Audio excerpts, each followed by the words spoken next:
Hi, I'm John Dioso, editor of Ad Age Studio 30. As the country moves toward the endemic phase of COVID, the migration from linear TV to streaming is a change that's here to stay. But with the proliferation of content across multiple apps and streaming services, how can brands manage reach and optimize for frequency across linear and CTV?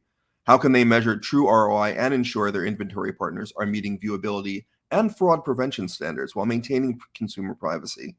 Here to answer those questions and more is Serge Mata, head of commercial, LG Ad Solutions. Serge, welcome back to Ad Age. Hey, John, how are you? Good to see you. Good to see you. Thank you for coming back. And like I said in the intro, as the pandemic shifts to the endemic phase, what remains the same from all the changes that we saw in audience viewership throughout the pandemic?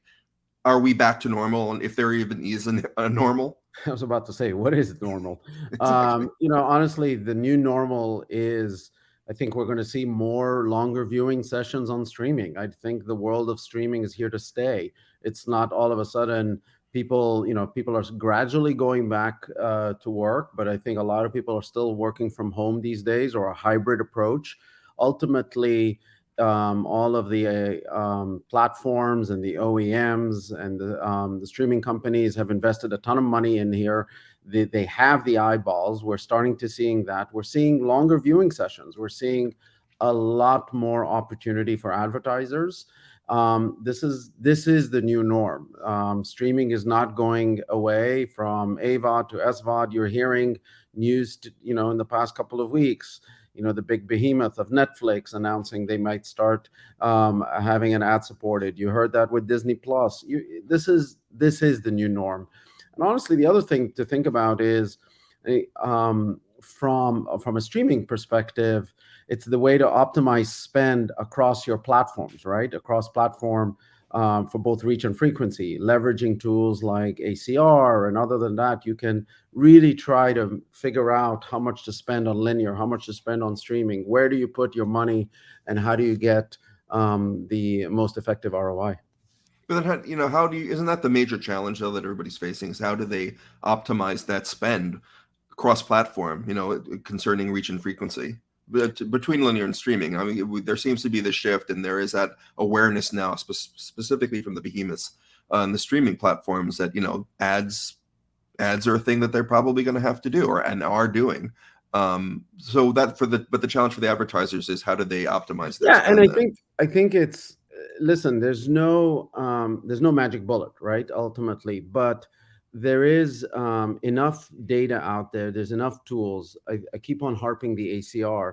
I think Hmm. things that are happening, like the automatic content recognition, where you can actually see what people are viewing both on linear and streaming, and then decide where you put the most effective, where you put your dollars for the most effective reach. That allows you to get there. But I keep on telling everybody, I tell my clients, I tell our employees, we are probably still in the first quarter here.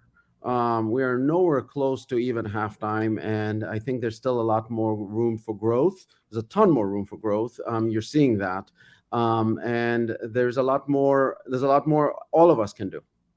Now, how does all of the stuff that we just brought about the state of the industry right now, how does all that relate to the shift toward outcome-based Yeah. buying in CTV? It's a good point.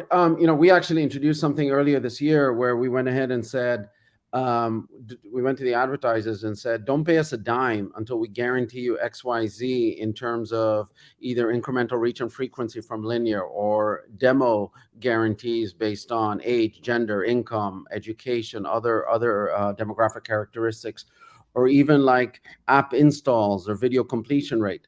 So we decided to go there and said we want to further enhance what's happening in the streaming world. We want to be first to market, and we don't want to measure ourselves. To me, that's the whole point in all of this: is come measure us by independent MRC accredited third party firms, from the worlds of Experience to the Nielsen's to the Innovids, you name it, to Google.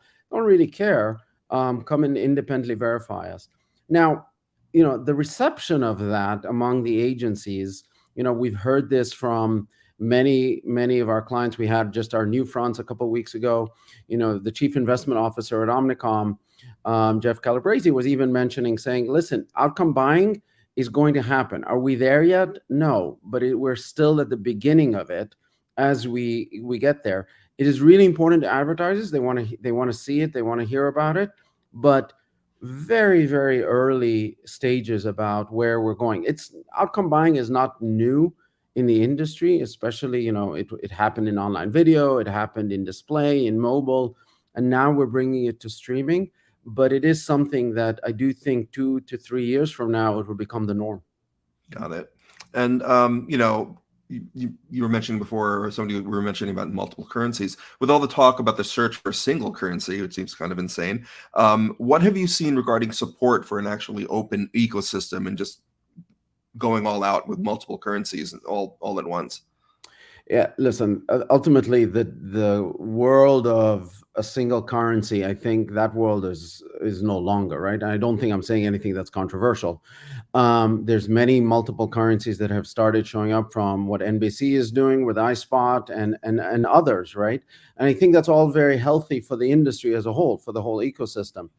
Now, the question then becomes is, how do we, like OEMs, support it? Are we going to become another walled garden, or are we going to share our data left and right? And the way we're approaching it, at least at LG Ads, is somewhere in between. I kind of, we've been telling people we're not a walled garden, but we're not going to be open to everybody. We're going to be a gated community.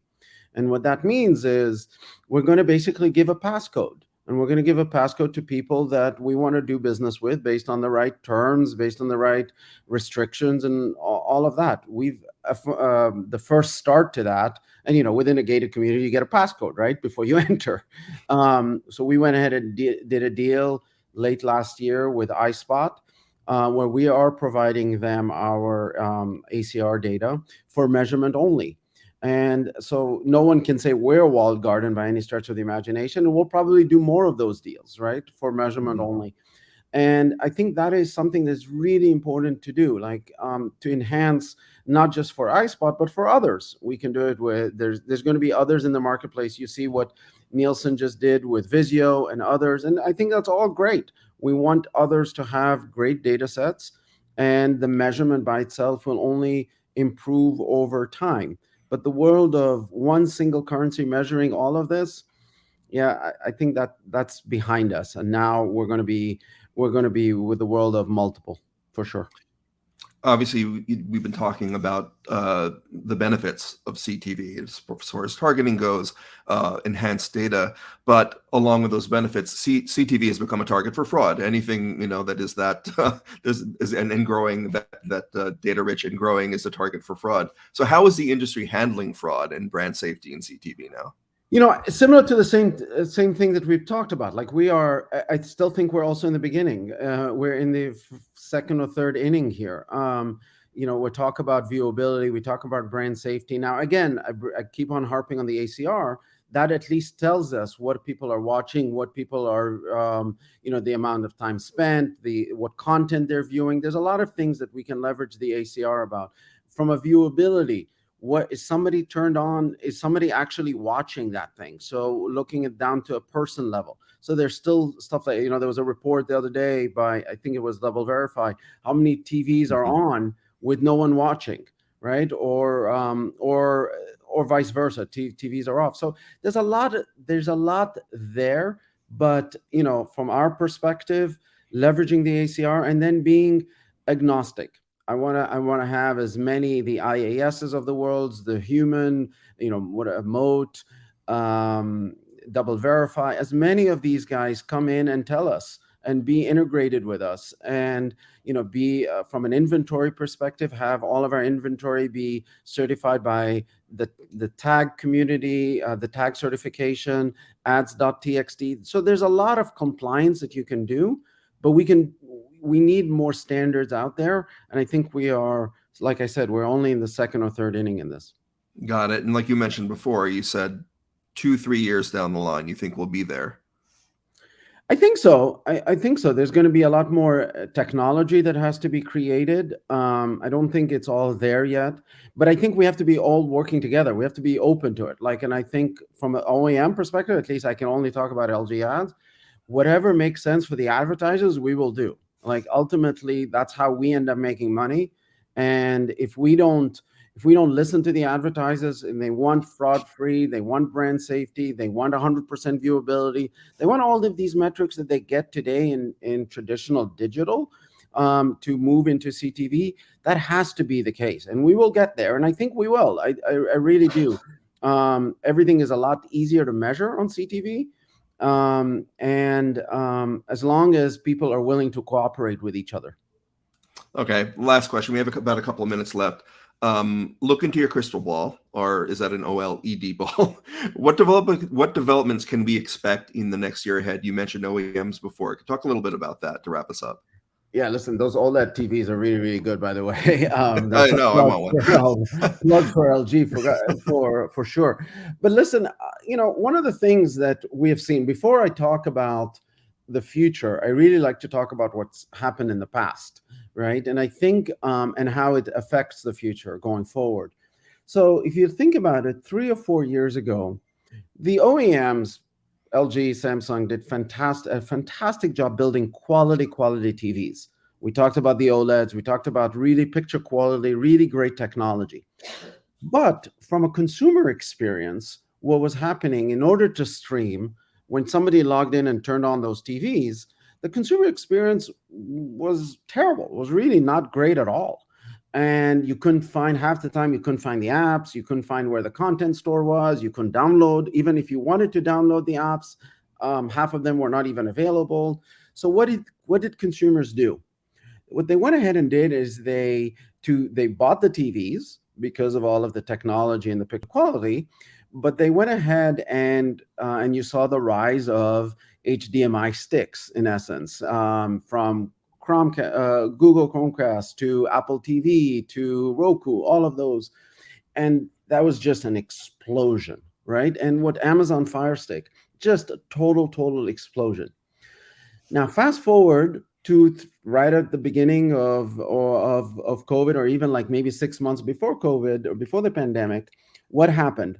The OEM started realizing there's a huge missed opportunity, massive opportunity that was being missed, and revamped their entire consumer experience on their screens, so that the home screen that you have right as you turn on the TV becomes something that is gorgeous to look at, functional, and you have all the apps that you ever wanted.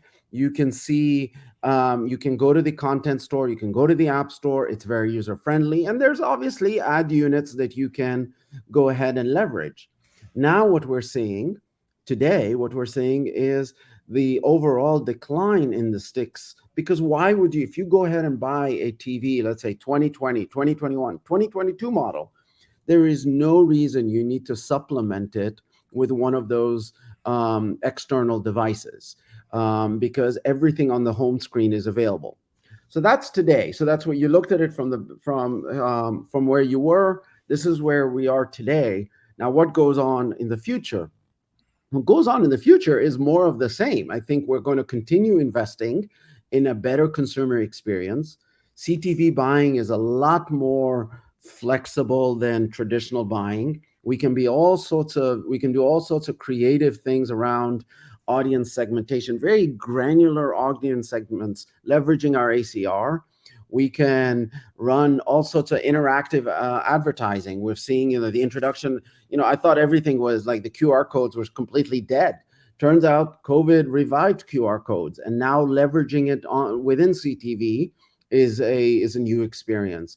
We can do takeovers. There's a lot we can do with CTV, and with leveraging, again, a brand new consumer experience, one that people accept. Today, you buy a LG TV or a Samsung TV, you don't really need anything else. You have everything that you need. And we are seeing that with the momentum that we see in our business in terms of buying. We're seeing a tremendous amount of in the first quarter, in the second, and then we're seeing already the second half this year after the new fronts and the upfronts. If you thought last year was insane with CTV, this year is going to be total madness, because you have two things that are happening. You have the political midterms, and you have Q4 coming. So between those two, it's going to be total chaos, but it's going to be a good chaos, and the OEMs are here and we can support it. All right. Good chaos. Good takeaway message there, Serge Mata from LG Ad Solutions. Thank you so much for joining me today. Thank you.